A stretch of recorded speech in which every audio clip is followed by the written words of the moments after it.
Shalom, Shalom. Bapak Ibu Saudara yang terkasih dalam Tuhan. Kita pada pagi hari ini akan membaca dan merenungkan firman Tuhan yang terambil dari Yesaya pasal yang ke-15. Mari kita buka Alkitab kita. Yesaya pasal yang ke-15. Saya akan membaca ayat yang pertama. Bapak Ibu Saudara membaca ayat yang kedua, ya. Kita akan membaca firman Tuhan ini. Ucapan ilahi terhadap Moab, ya. Yesaya pasal yang ke-15.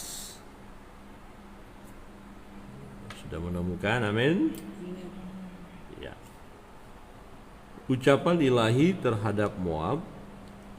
Ayat pertama, ya, ucapan ilahi tentang Moab. Sungguh dalam satu malam Ar Moab sudah dirusakkan, dibinasakan. Sungguh dalam suatu malam Kir Moab sudah dirusakkan, dibinasakan. Putri Dibon naik ke bukit-bukit pengorbanan untuk menangis. Moab meratap karena Nebo dan karena Medeba.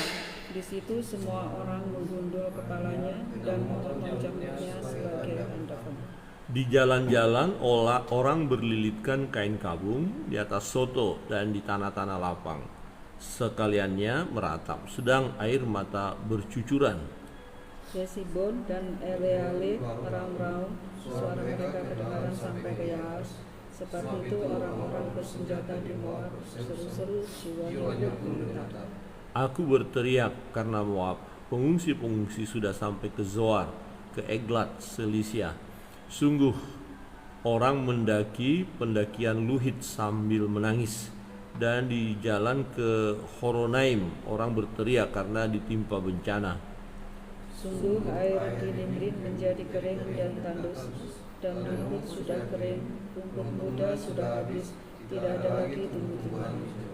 Sebab itu segala harta yang mereka tumpuk dan segala yang mereka simpan, ya mereka bawa ke seberang sungai Ha'arabim. Sungguh teriak itu akan kedengaran di seluruh gunung Moab, teriaknya terdengar sampai ke Eglaim, bahkan sampai ke Beer Elim. Bersama-sama, sungguh air Debon telah penuh dengan darah, tetapi yang menimpa Dibon akan kutambah lagi, yaitu singa akan menerkam orang-orang yang terluput dari Moab dan yang tersisa di tanah itu. Amin. Demikian jauh pembacaan firman Tuhan. Nah, Bapak Ibu Saudara yang terkasih dalam Tuhan, dalam bagian ini kita melihat satu peristiwa yang sangat mengerikan, ya, yang sangat tidak nyaman bagi Moab. Ya, kalau kita lihat Moab ini semua saudara dari Israel, ya, karena itu keturunan daripada Lot, ya. Nah, memang secara sejarah menceritakan bahwa selalu ada permusuhan, ya, antara Moab dan Israel. Ya, ketika Israel pun dalam perjalanan mereka di padang gurun, orang-orang Moab tidak mau beri kesempatan kepada mereka. Dan ketika Israel mengalami kesusahan, Moab bersukacita di atas penderitaan Israel. Nah, ini satu bentuk hukuman bagi Moab. Ya, Moab, ya, dihukum oleh Tuhan tentu karena kejahatan mereka. Ya, kejahatan mereka salah satunya adalah mereka memperlakukan hal yang tidak baik kepada Israel. Tampaknya menggenapi firman Tuhan kepada Abraham, ya, siapa yang memberkati engkau akan diberkati, siapa yang mengutuk engkau akan dikutuk. Sampai sekarang bagi bangsa Israel, ya, yang mengutuk bangsa Israel akan terkutuk, ya, yang memberkati bangsa Israel akan diberkati. Karena itu nubuatan berlaku, ya, sampai sekarang. Nah, ketika hukuman dijatuhkan kepada Moab, ini sesuatu yang sangat mengerikan, ya, sangat mengerikan. Di ayat 5 kita lihat bagaimana pengalaman mereka, ya. Ayat 5. Aku berteriak karena Moab, pengungsi-pengungsi sudah sampai ke Zoar, ke Eglat Selisia. Sungguh orang mendaki pendakian Luhit sambil menangis. Ya, mereka lari dari kota mereka ke arah gunung sambil menangis, dan di jalan ke Horonaim orang berteriak karena ditimpa bencana. Jadi ada bencana yang mereka alami, ya malah petaka, ya kesusahan. Sungguh air Nimrim menjadi kering dan tandus, dan rumput sudah kering, rumput muda sudah habis, tidak ada lagi tumbuh-tumbuhan hijau. Nah, mereka kan peternak, ya. Jadi mereka, pencarian mereka peternak, butuh rumput-rumput. Nah, ternyata musibah yang mereka alami adalah kemarau. Kalau kita lihat di sini. Nah, ketika kemarau ini muncul, ya mereka mengalami kekeringan, bahan makanan susah. Beberapa tahun yang lalu pernah satu negara kita lihat di Ethiopia mengalami kekeringan yang luar biasa. Manusia di sana kelaparan, kurus kering, hanya kulit saja yang menutupi, dan ternak-ternak pun mengalami penderitaan. Nah, kita paham, ya, kita mengerti bentuk hukuman yang mereka alami, ya. Kemudian harta-harta mereka, jadi memang tadinya mereka punya harta, ya, mereka punya kekayaan.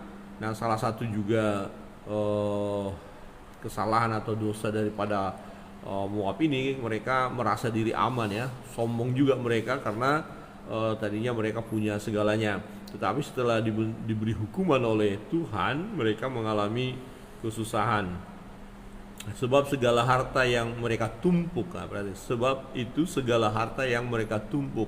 Jadi mereka menabung sebelumnya, ya. Ini harta kita sudah banyak, kita nyaman. Ada kalanya manusia merasa nyaman ketika hartanya banyak, ya. Jadi menggantungkan kenyamanan, ketenangannya kepada hartanya, ini satu hal yang kita harus waspadai. Nah, harta bisa sekejap lenyap, saudara. Harta itu bisa segera lenyap, ya. Memang harta itu mereka bawa, ya, sebagai bahan mereka untuk menyeberang ke Sungai Harawim dikatakan. Tetapi tidak mampu juga harta mereka memberikan kenyamanan bagi mereka, ya.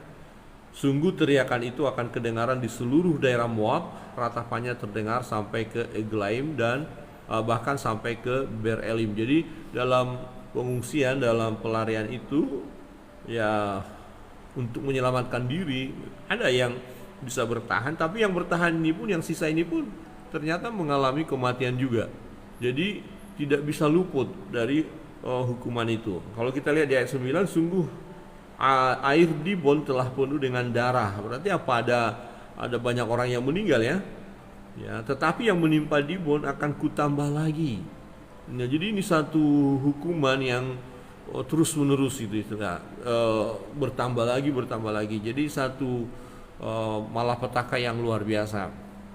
Nah, kira-kira begini, ada kita mengalami gempa, ya, udah selesai gempa, kita pikir udah selesai, bersyukur, ternyata disusul lagi dengan malapetaka yang baru, disusul lagi dengan malapetaka baru. Nah, dikatakan yaitu singa akan menerkam, ya, ada bahaya lagi yang mereka hadapi, ya, yaitu singa akan menerkam orang-orang yang terluput dari Moab dan yang tersisa di tanah itu. Jadi jangan pernah bisa berpikir dari kita lari dari hukuman. Jadi kalau memang hukuman itu, ya, Tuhan sudah tentukan, ya, tidak seorang pun yang bisa luput. Jadi ingat, hukuman, ya, diberikan oleh Tuhan itu karena memang kesalahan manusia, karena dosa. Ya, bukan Tuhan kejam, tidak. Bukan Tuhan mempermainkan manusia, tidak. Jadi salah satu cara menghindar dari hukuman sebenarnya satu, yaitu bertobat, ya, bertobat.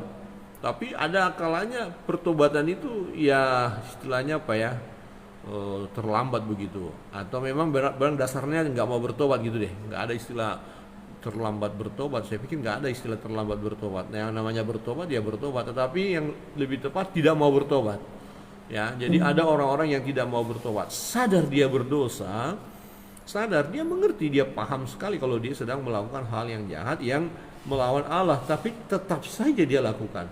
Ya, kadang-kadang sudah tahu ini hukuman Tuhan, tapi tetap saja dia lakukan. Jadi ini mengeraskan hati, ya, keras kepala. Nah, bagi orang-orang yang tidak mau bertobat, maka tak seorang pun yang bisa luput dari hukuman Tuhan. Nah, pagi hari ini bagian firman Tuhan yang mengingatkan kita untuk menyadari keadaan kita manakala kita dalam posisi ya melakukan segala sesuatu tidak sesuai dengan firman Allah. Ingat, yang pertama, ada hukuman yang akan Allah berikan. Kita harus mempertanggungjawabkan segala sesuatu yang kita kerjakan. Nah, untuk itu kita harus siap. Amin. Tak seorang pun yang bisa luput. Semua orang harus mempertanggungjawabkan apa yang dia buat. Semua kita. Ya. Nah, yang kedua, jika kita tidak segera mengambil langkah pertobatan, ya maka hukuman tidak akan bisa dielakkan.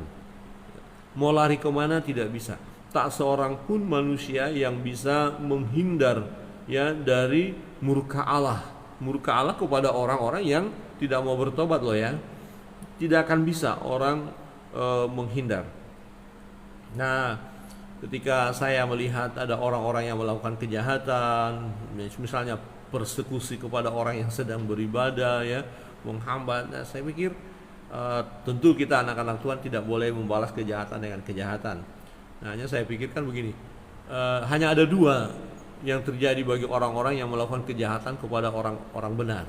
Dua, satu, ya dia harus bertobat, ya. Kalau dia tidak mau bertobat, yang kedua Tuhan akan menyelesaikan dia, atau Tuhan berurusan dengan dia. Jadi kita kira-kira gini, ada orang kita lagi ibadah ini, enggak boleh ibadah, dilarang bla bla bla bla segala macam. Kita jangan bereaksi secara negatif, ya tidak usah. Ya. Tetapi yang kita lakukan adalah menyerahkan semua perkara yang ada kepada Tuhan. Kita tidak mendoakan supaya orang-orang yang mencelakakan kita supaya mereka celaka, tidak boleh kita berdoa doa kutuk namanya ya, nggak boleh. Masa berdoa tapi kutuk isinya, tidak boleh. Tetapi berdoa mengasihi mereka ya, seperti Tuhan Yesus ketika disalib itu doanya adalah Bapa ampunilah mereka karena mereka tidak tahu apa yang mereka perbuat. Jadi kita doakan. Nah, doa pertama adalah supaya mereka mengalami belas kasihan Allah. Jadi mereka akhirnya sadar ya, oh kenapa ya saya melakukan ini ya? Ini kan saudara-saudara saya juga, walaupun keyakinan kami berbeda, tapi ini kan saudara-saudara kami. Ya, izinkan mereka melakukan ibadahnya, toh mereka tidak ganggu kami tidak ganggu mereka. Harusnya kan begitu. Tapi kalau terus mengganggu dan tidak sadar-sadar bahwa hal yang mereka lakukan adalah hal yang tidak berkenan kepada Tuhan, maka yang kedua Tuhan akan bertindak kepada mereka tepat pada waktunya. Nah, ketika Tuhan bertindak kepada mereka, mereka tidak akan bisa luput. Itu jelas. Nah, ini ada orang yang terluput dari Moab. Orang-orang Moab itu yang melarikan diri ya, coba mengamankan diri. Oh, ini daerah kita ini kering ini, sudah banyak yang meninggal ini, sedih, meratap, menangis. Jadi sambil berjalan mereka mencari tempat yang nyaman. Keluar dari Moab, ternyata dikata singa akan menerkam mereka. Artinya apa? Ya, hukuman itu terus ya mengikuti mereka. Jadi tidak akan bisa luputnya. Hal ini perlu kita renungkan baik-baik. Kadang-kadang ada orang merasa melakukan kejahatan hari ini aman-aman saja. Saya aman kok. Akhirnya dia tidak mau bertobat. Tetapi ingat, ya, tak seorang pun yang bisa terluput dari hukuman Allah. Kiranya kebenaran firman Tuhan ini menolong kita untuk dalam perjalanan hidup ini. Mari ya kita menjaga hidup dengan cara yang benar, menjalani hidup dengan cara yang benar. Ya, kita mengikuti kehendak Allah, firman Allah. Niscaya kita akan diberkati Tuhan. Jadi ini satu contoh bagaimana Moab ya mendapatkan hukuman ya. Tentu ada alasannya, yaitu karena hal yang jahat mereka lakukan. Tuhan Yesus memberkati kita. Mari kita bersama-sama menjauh dari hal-hal yang jahat dan lakukanlah hal yang baik yang sesuai dengan kehendak Allah, maka kita akan diberkati Tuhan. Kita akan berdoa, bersyukur kita terus dalam pemeliharaan Tuhan. Bisa saja ya secara manusia ada hal yang jahat kita lakukan, maka segera sadar, aduh Tuhan, kenapa saya melakukan ini ya, kenapa saya tadi benci sama orang itu ya, ampuni saya Tuhan ya, kenapa tadi saya terlalu marah berlebihan ya, kok lose control ya, waduh Tuhan ampuni saya dan saya mau mengikuti kehendak Tuhan. Jadi hari lepas hari kita memberi diri dibaharui oleh Allah. Kita berdoa untuk itu, mohon kekuatan dari Roh Kudus. Ya, yang penting kita mau saja yang dipimpin oleh Roh Kudus, maka kita akan hidup sesuai dengan kebenaran atau kehendak Allah. Yang kedua, kita mengucap syukur untuk Ibu Mayun yang berulang tahun. Tuhan memberkati, kita doakan. Dan mungkin ada jemaat, sahabat-sahabat yang berulang tahun, bersyukur jika Tuhan izinkan mengalami hal ini, atau ini kan kebahagiaan ya, 1 tahun sudah dilewati, ini adalah anugerah Allah. Ya, kebaikan Tuhan ya. Kita berkata terima kasih Tuhan. Nah, bagaimana ketika diizinkan ada penyakit, ada pergumulan? Itu juga harus tetap bersyukur ya, karena Tuhan tidak tinggalkan kita. Jadi yang sakit kita doakan, memohon kesembuhan kepada Tuhan dengan penuh ucapan syukur. Tuhan, kami bersyukur bahwa saudara-saudara kami yang sakit atau saya yang sakit, aku tahu bahwa Engkau Allah yang sanggup menyembuhkan. Yesus adalah tabib di atas segala tabib. Amin. Ya, Dia akan menyembuhkan. Kita doakan yang sakit. Dan Bapak Ibu Saudara yang mengikuti ya doa pagi ini, mungkin ada beban pergumulan, mari datang kepada Tuhan ya. Dia mendengar segala keluh kesah kita, Dia akan menolong kita ya. Yesus jawabannya dalam hidup kita. Mari kita berdoa bersama-sama.